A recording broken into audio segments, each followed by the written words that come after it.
Thank you guys for joining. Thank you, Elevate. Amazing questions tonight. We'll keep the class very, very short. Again, thanks, Dylan, for hosting us as usual. To Scaling Mitzvot. Okay, this week's Parashat Vaera, we're in the heart and the soul of the Exodus, the stories of Yetziat Mitzrayim, the story of Pesach, of Passover. These parashiot began with Shemot, Vaera, Bo, Beshalach. Beshalach is Az Yashir, is actually splitting of the sea. These parashiot are all of the juicy, exciting stories.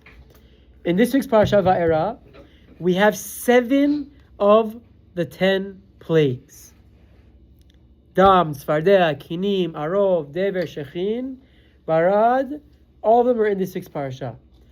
I have a question. Yes. Why does Pesach not happen within these? Good question. Parashas? Very quickly, because the Torah tells us Chag HaAviv. The Pesach needs to be in the springtime, spring. Oh. So therefore, it'll always fall out in spring to commemorate when they left Egypt, which was around a similar time. So it's a very good question. Okay? So that's why Pesach is always, give or take, in the spring season, give or take 3-4 weeks up or down based on how the lunar and the solar calendar fall out. But good. So before we're not even going to spend time focusing on the plagues. All of them, they're really, really amazing, and I highly recommend everyone read and study the parasha this week and follow along in kind of stuff because it's really amazing things. In the first aliyah, there's a cryptic pasuk that really we can learn a lot from. Part of the 4 expressions of redemption, Hashem is telling Moshe that I am going to redeem the Jewish people. You've been in enough hardships, slavery, bondship. He's sending Moshe to redeem the Jewish people. Part of that process, he gives 4 languages of redemption. But in that pasuk, I shall take you for a people. Vayiti lachem Elohim, and I'll be your God. Vidatem ki ani Adonai Elohechem, and you shall know that I am Hashem, your God, who takes you from under the burdens of Egypt. Good? Hamotzi etchem mitachat tzivot Mitzrayim.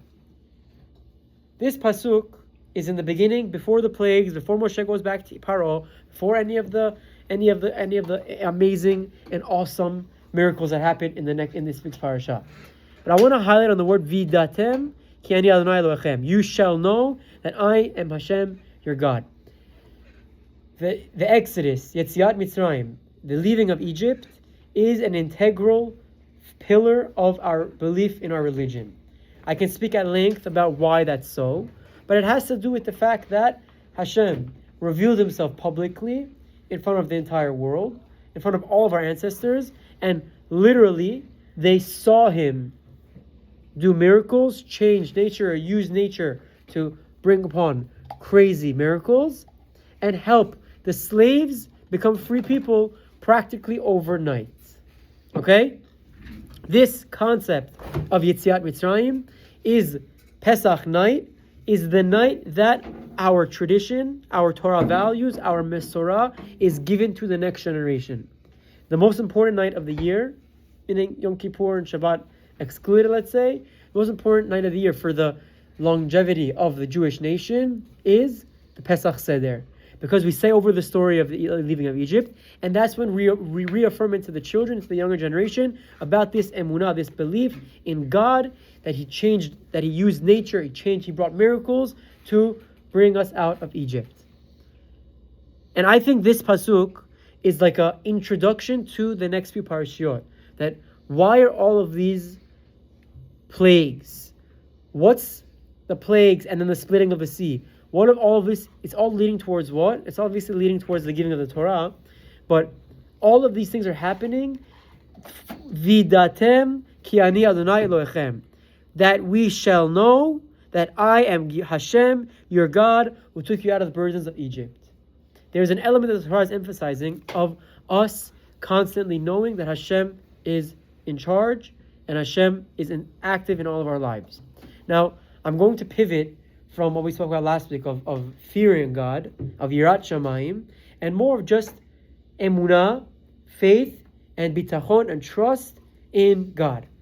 There's a very, very crazy story that I read, I don't know when I read it, a few days ago, whenever it was, There was a guy in Beersheba, it's a southern city in Israel. He wanted to go to Tel Aviv for work, okay?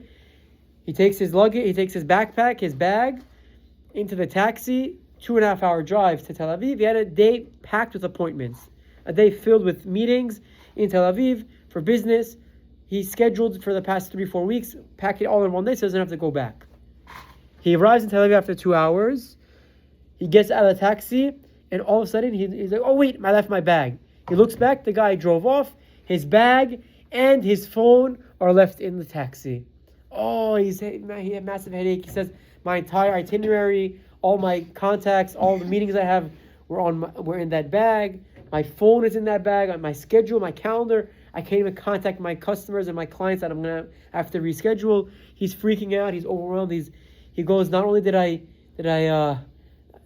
come to Tel Aviv, I'm not going to have any time for any of my appointments. So he sees someone on the street. He asks, long story short, hi, can I borrow your phone? I have to call my house. Tell him that I left my phone and my bag in the car and that I'm okay. Okay, good. Why did he just call his phone? He calls his phone. The taxi driver's in the back. They didn't hear him. It was in the bag on vibrate. Good question. So he calls. I was waiting for him to react. It was not a good question. So he calls his house, leaves a message. Hi, honey.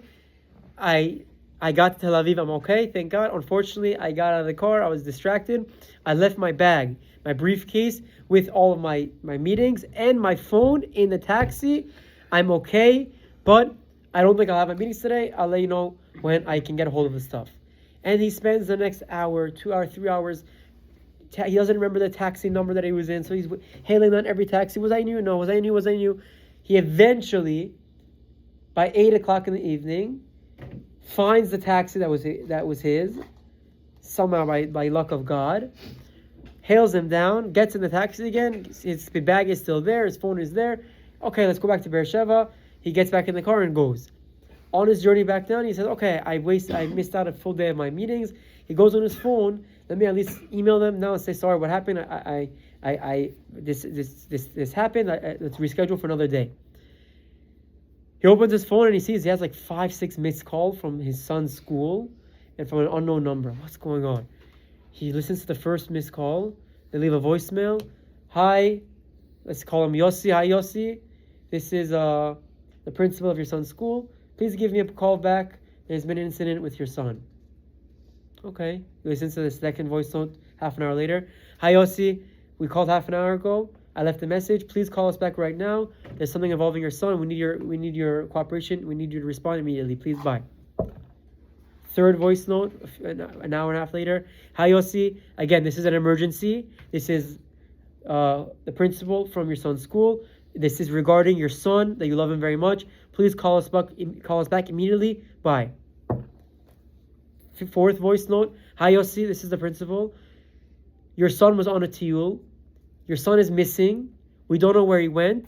He left the group on the class trip. Call us back immediately. This is an emergency. Bye. Unknown call. He picks up. Yossi, Zeh Mishtara. Yossi, this is the police. There's a case for your missing son. He says 4 or 5 hours into the day. Please call us back immediately. Bye.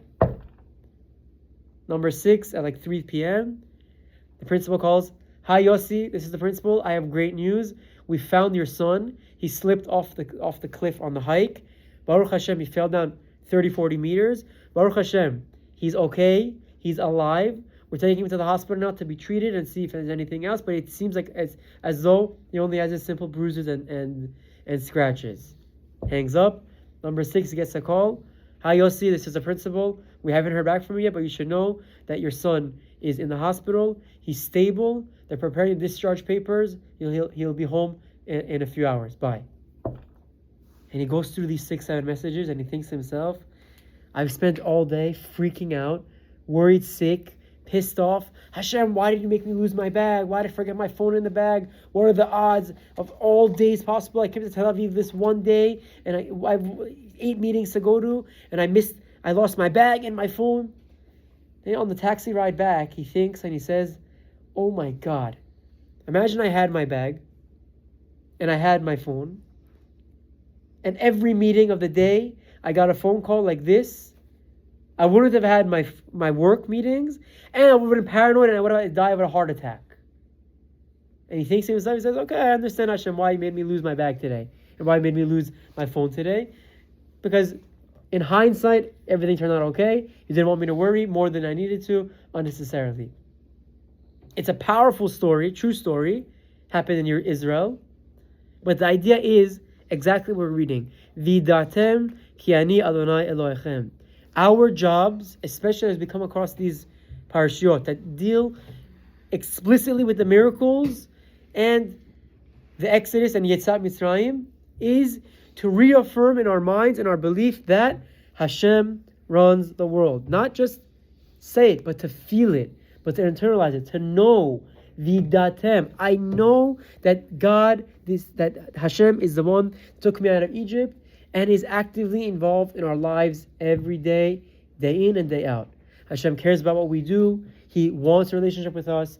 We have an obligation to come close to Him. And our job is to know, have that emunah in God, have that trust in Hashem, have that bitachon, and have that reliance on God, that we'll be able to throw onto Him our burden, and He'll take care of the rest.